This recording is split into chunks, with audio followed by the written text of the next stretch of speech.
Hi everyone, I'm Lei. Welcome to Lei's Looking Glass. Let me ask you a question. How long have you loved your significant other?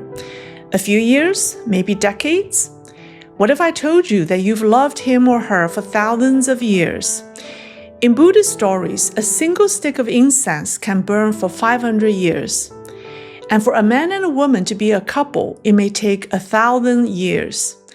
Let me share with you 4 love stories that transcend time and space. They may change the way you see love and even the way you see the person beside you. All right, let's begin. Ananda is one of the attendants for Buddha Shakyamuni. That day, Buddha was about to give a great sermon. Ananda lit an incense stick before him and quietly whispered, "Master, I've fallen in love with a woman." Buddha asked, "How much do you love her?" Ananda replied, "So much, so very much.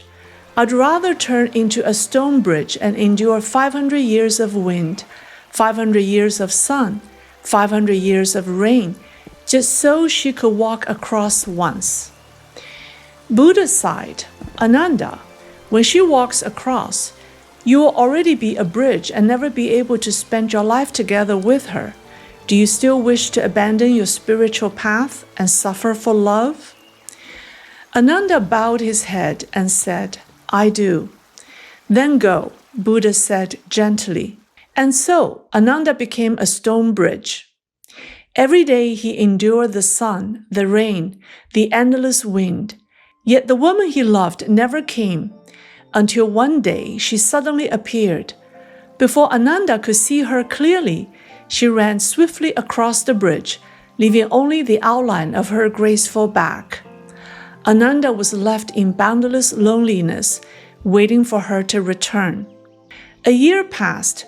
It was spring, and soft rain was falling like tender fingers, easing Ananda's sorrow. Then he saw her again, this time holding an umbrella, walking slowly. Ah, she's so beautiful. His heart beat wildly, until he noticed that she was burdened with a heavy bundle on her arm. She paused halfway on the bridge, catching her breath. Ananda thought, if only I were human again, I could carry that bundle for her. Just then, a young man approached, offering to help. She smiled, handed him the bundle, and shared her umbrella with him. Side by side, they walked off the bridge. Ananda's heart ached. If only that man were me. Shortly after, the woman reappeared on the bridge, holding hands with that young man. Flowers bloom and fade, seasons come and go. From then on, the woman crossed the bridge often, sometimes with one child, sometimes with 2. Time left its mark upon her. She grew older, her steps not as light. The beautiful look that Ananda once cherished so much started to fade from his memory. Eventually, she returned with gray hair, leaning on her husband's arm, and they passed the bridge slowly. Seeing their backs disappear into the distance, Ananda realized that his heart had stopped aching. Then came the day when he saw her for the last time. She followed a coffin across the bridge, weeping. Ananda felt sorry for her. Why must humans endure partings and death? What can I do for them? Generations passed. The woman's children, grandchildren, great-grandchildren all walked over the bridge, replaying their own joys and sorrows. Ananda quietly watched them come and go, without being sentimental anymore. His heart was at peace, almost forgetting why he had become a bridge in the first place. After 500 years, the bridge collapsed. Ananda opened his eyes. He was still before Buddha, and the incense stick was only half burned. That dream, so short yet felt so long.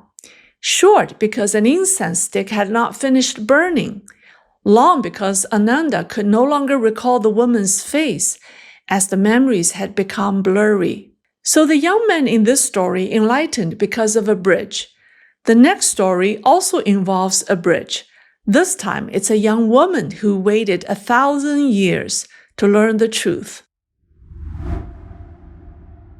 There was once a beautiful young woman who was very talented. Many men admired her. Matchmakers crowded around on her family's doorsteps, but she turned them down, wanting to find true love. One day at a temple fair, she saw a young man dressed in white. From the moment she saw him, she couldn't forget his face. Every day, she prayed to Buddha to let her see him again. One day, Buddha appeared. Do you want to meet that man, even if it means giving up everything you have? Yes, she said firmly. Then you must endure 500 years before seeing him once. Will you regret it? No, never. In the blink of an eye, she became a huge boulder lying in the wilderness. She lay there for 499 years. No pain could compare to the loneliness she suffered. No one passed by, least of all her beloved man in white. At last, workers from a quarry came. They needed stone to build a bridge. She was chosen and was carved into the bridge's railing. On the first day after the bridge was finished, the man she had waited for appeared, walking quickly across, never even noticing her. In seconds, he was gone. She had waited 500 years only for a passing glance. Buddha reappeared, asking her, Are you satisfied? Not at all. Why only the railing?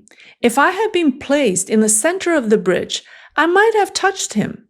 The Buddha said, Then you must endure another 500 years. I will. No regrets, no regrets. In an instant, she became a tall tree by a busy road. This time, she wasn't lonely, as many people walked by her every day. But she never saw him. Each approaching figure sparked hope, and each time it dissolved into disappointment. Only her first 500 years of endurance gave her the strength to carry on. As time went on, her heart became calm. At last, on the last day of the second 500 years, he appeared. Still as handsome as he was 1,000 years ago. This time he noticed her. It was a very hot summer day. He was tired and came to rest under her shade, leaning on her trunk and soon falling asleep. She gazed at him with all the love she could not speak of for 1,000 years. Bending her branches to shield him from the sun, she tried to keep him there as long as she could. But then he awoke, touched her trunk gently, and walked away. Buddha appeared again. Do you still want to be his wife? If so, you must continue to suffer. The young woman replied, I do, but I won't. Then she asked, his wife, did she also suffer as I had? Buddha nodded. Then that's enough. I can suffer another 500 years, but loving him doesn't mean I must marry him. Buddha smiled. Good. You just spared one man 1,000 years of waiting. For you, he has already endured 2,000. The Chinese have a famous saying that sums up love and relationship. 100 years of suffering brings two strangers the chance to cross river on the same boat. 1,000 years brings a man and a woman the affinity to be a couple. Love is no accident, it's fate from lifetimes before. The question is, when destiny arrives, are you willing to accept it? Long ago, outside the gate of Yuanying Temple, a little spider built her home high on the wooden beam. Every day, she spun webs, caught insects, and listened to the monks chanting scriptures in the temple. Bathed in incense smoke and the devotion of countless worshippers, the spider slowly developed her spiritual awareness. 1,000 years passed. One day, Buddha came to the temple. Before leaving, he happened to glance up and saw the spider on the beam. Buddha said gently, We meet here by fate. You've cultivated for 1,000 years. Tell me, what do you think is most precious in this world? The spider thought hard, then answered, The most precious things in this world are what we cannot obtain and what we have already lost. Buddha nodded, then departed. Another 1,000 years went by. Buddha returned again, smiling as he saw the spider still on the beam. Dear spider, do you remember my question from 1,000 years ago? Have you learned anything new? The spider replied, I still believe the most precious things in the world are what one cannot obtain and what one has already lost. Buddha only smiled. Think again, I will return. Another 1,000 years passed. One day, a great wind blew, and a drop of crystal dew landed on the spider's web. Sparkling and beautiful, it filled the spider with excitement and joy. Every day she gazed at the dewdrop, happier than she had ever been in 3,000 years. But a few days later, another wind came and swept the dewdrop away. Instantly, the spider's heart was filled with loneliness and sorrow. Then Buddha appeared, asking, Miss Spider, now do you know what is most precious in this world? The spider thought of the lost dewdrop and replied, It is still what we cannot obtain and what we have already lost. Buddha sighed. Very well. Since you still believe this, I will let you live as a human and see what you discover. The spider was reborn into a wealthy family as a beautiful baby girl named Zhu. Her name literally meant little spider. At 16, she grew into a graceful and captivating young lady. That year, the emperor held a grand banquet to honor the new top scholar, Gan Lu. Among the guests were Zhu and the emperor's daughter, Princess Changfeng, and also Prince Zhicao. The princess's name Changfeng meant long-winged, and Prince Zhicao's name meant sacred grass. The new scholar Gan Lu was talented and brilliant. From the moment Zhu saw him, she knew this was her drop of dew, the love she had waited 3,000 years for. Even his name, Gan Lu, meant sweet dew. Surely this was fate arranged by Buddha himself, she thought, and no one would take him away from her now. Later, by chance, Zhu and Gan Lu met again at a temple, while their mothers, old acquaintances, chatted endlessly. Zhu finally had a moment alone with him, but Gan Lu was distant. Don't you remember, Zhu whispered, 16 years ago, the spider web at Yuanying Temple? Gan Lu looked puzzled. Zhu, you are lovely and kind, but 16 years ago we were just babies. What spider web are you talking about? Zhu was troubled. Why was she the only one who remembered the past? Was he truly her beloved dewdrop? Then came the emperor's decree. The new scholar Gan Lu would marry Princess Changfeng, and Zhu was to marry Prince Zhicao. The news crushed her. How could Buddha betray me like this? Who is Zhicao, the sacred grass? Where did fate go wrong? She was heartbroken. She stopped eating and drinking and lay weak in bed. Hearing this, Prince Zhicao rushed to her side, tears streaming down his face. Dear Zhu, I loved you at first sight. I begged my father for this marriage. If you die, I will not live either. He lifted a sword. But Zhu heard nothing. Her soul had already drifted away. In her trance, Buddha appeared. My dear spider, have you ever thought? Who brought the dew to you? It was the wind. And who carried it away? Also the wind.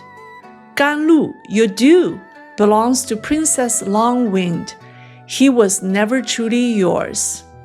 But Zhicao, the sacred grass, he was the little blade of grass that stood at the temple gate, watching you for 3,000 years. He quietly loved you for 3 millennia. though you never once lowered your head to see him.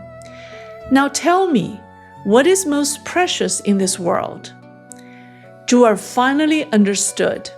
Word by word, she said, "The most precious thing is not what we cannot obtain or what we have lost. It is what we can hold on to right now." In that moment, she opened her eyes and saw the prince weeping with a sword in hand. She knocked the blade away and held him tightly, as if holding on to her own life. So this young woman finally understood what's important after 3,000 years, and not a moment too late. Now here's the last story. It's short, but definitely provides food for thought. Once there was a wealthy merchant with 4 wives. He adored the 4th wife the most. He took her everywhere, pampered her, and never left her side. His 3rd wife, whom he had worked very hard to win, he also valued deeply, though not as much as the 4th. His 2nd wife was like a confidant, always there to comfort him, to cheer him when he was sad.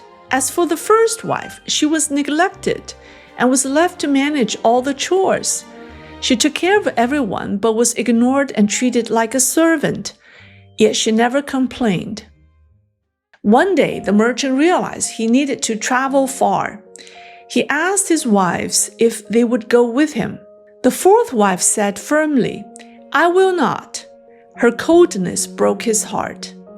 He turned to the 3rd. "Will you come?" she said. "If even your favorite refuses, why should I go?" Crushed, he looked to the 2nd. She answered gently, "I love you and can escort you to the city gate, but I cannot go beyond." At last, he asked the 1st wife, "Will you come?" Without hesitation, she said, "I will." So the merchant left with his 1st wife. But the journey was not to another land.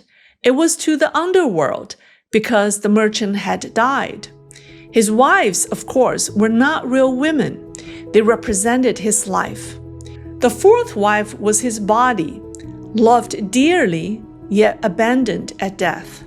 The 3rd wife was his wealth, hard-earned, but not a coin could follow him. The 2nd wife was his family and friends. They accompanied him with love, grieved at his funeral, but soon forgot him. And the 1st wife, the soul, always there, always faithful, though always neglected. It is said that the flesh body only needs a little amount of food to survive, but the soul needs sunshine, oceans, mountains, stars and moons, music, arts, and so on to thrive. Yet we often neglect our soul by being overly obsessed with our flesh body, money, and unimportant people. So what do you think? The above are 4 cherished love stories in Buddhism. Hope you find them as enlightening as I did. Cherish what you already have and love. Cherish everyone and everything around you, including even a small blade of grass and a little spider. And don't neglect your soul and soulmate. If you enjoy the stories, please like, share, and subscribe. That's all for today. I'll see you next time.